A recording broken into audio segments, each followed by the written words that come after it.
In a bustling town where the rhythm of life seemed to pulse with the collective heartbeat of its residents, there existed a tapestry of individuals whose simple acts of kindness and unwavering spirit inspired happiness in the lives of those around them. Each person, with their unique story, contributed to the vibrant culture of joy that enveloped the community. At the heart of this town was Mrs. Thompson, a retired schoolteacher whose gentle demeanor and infectious laughter brought warmth to even the coldest of days. Every morning, she would set out on her walk, a wicker basket hanging from her arm, filled with freshly baked cookies. The scent of chocolate chip and oatmeal raisin wafted through the air, drawing children and adults alike to her front porch. Mrs. Thompson had a way of making each person feel seen. She remembered their names, their favorite flavors, and even the little details of their lives. "How's your dog, Benny?" she would ask a neighbor, her eyes sparkling with genuine interest. Her cookies were more than just a treat. They were a symbol of connection, a reminder that someone cared. Then there was Marco, a young artist whose vibrant murals adorned the gray walls of the town. With a paintbrush in one hand and a can of spray paint in the other, he transformed mundane spaces into bursts of color and creativity. His art told stories of hope, resilience, and love, and he often invited local children to join him in painting. "Art is for everyone," he would say, his voice filled with passion. Under his guidance, kids who had never picked up a paintbrush before found their voices and expressed their dreams on the walls.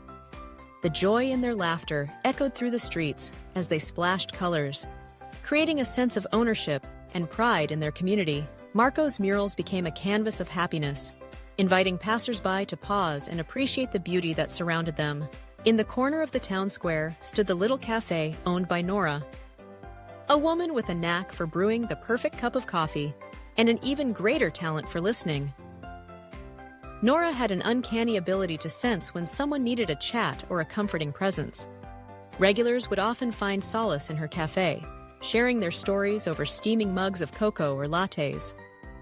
"Sometimes all you need is a good cup of coffee and a friend to talk to," she would say, her smile radiating warmth. She created a space where laughter mingled with tears, where people felt safe to share their burdens and celebrate their joys. Nora's cafe became a haven, a place where happiness was brewed daily, and her genuine care for others left a lasting impact on everyone who walked through her door. Amidst the laughter and creativity, there was also Samuel, a quiet man who spent his days volunteering at the local shelter. With a heart as big as his frame, he dedicated his time to helping those in need, offering a listening ear and a warm meal to anyone who came through. Samuel believed that everyone deserved a second chance, and he often shared stories of his own struggles, reminding others that they were not alone. "We all have our battles," he would say, his voice steady and reassuring. His humility and kindness inspired those around him to give back, creating a ripple effect of compassion throughout the town. People began to organize food drives, clothing donations, and community events, all sparked by Samuel's unwavering belief in the goodness of humanity. As the seasons changed, so did the stories of those who inspired happiness. The annual town festival was on the horizon, a celebration of community spirit, and everyone looked forward to it with eager anticipation. Mrs. Thompson, Marco, Nora, and Samuel each played a vital role in its organization. They pooled their talents, determined to create an event that would bring joy to everyone, especially the children.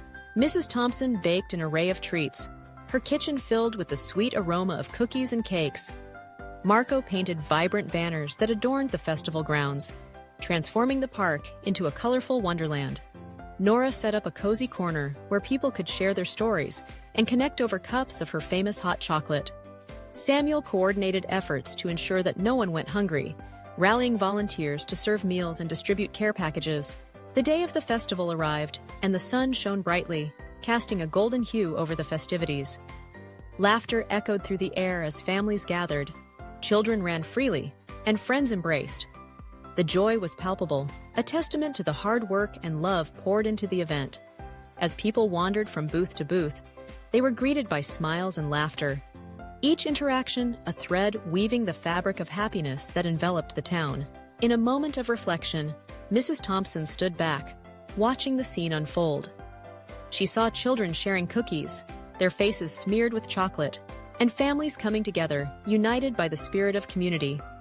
Marco's murals served as a backdrop, vibrant and alive, capturing the essence of the day. Nora's corner was filled with laughter as stories were exchanged, and Samuel moved among the crowd, offering hugs and encouragement. As the sun began to set, casting a warm glow over the festival, a sense of gratitude filled the air. It was a reminder that happiness often stems from the connections we forge, the kindness we extend, and the love we share. The individuals who inspired joy in everyday life were not just the architects of this festival. They were the heartbeat of the town, a living testament to the power of community. In the end, it was clear that happiness was not a fleeting moment, but a collective journey, one that thrived on the stories of those who dared to care, to love, and to uplift each other. Each individual, with their unique gifts, contributed to a legacy of joy that would echo through the hearts of the townspeople for generations to come. And as they celebrated under the stars, they knew that together they had created something beautiful, an unwavering spirit of happiness that would forever light their way.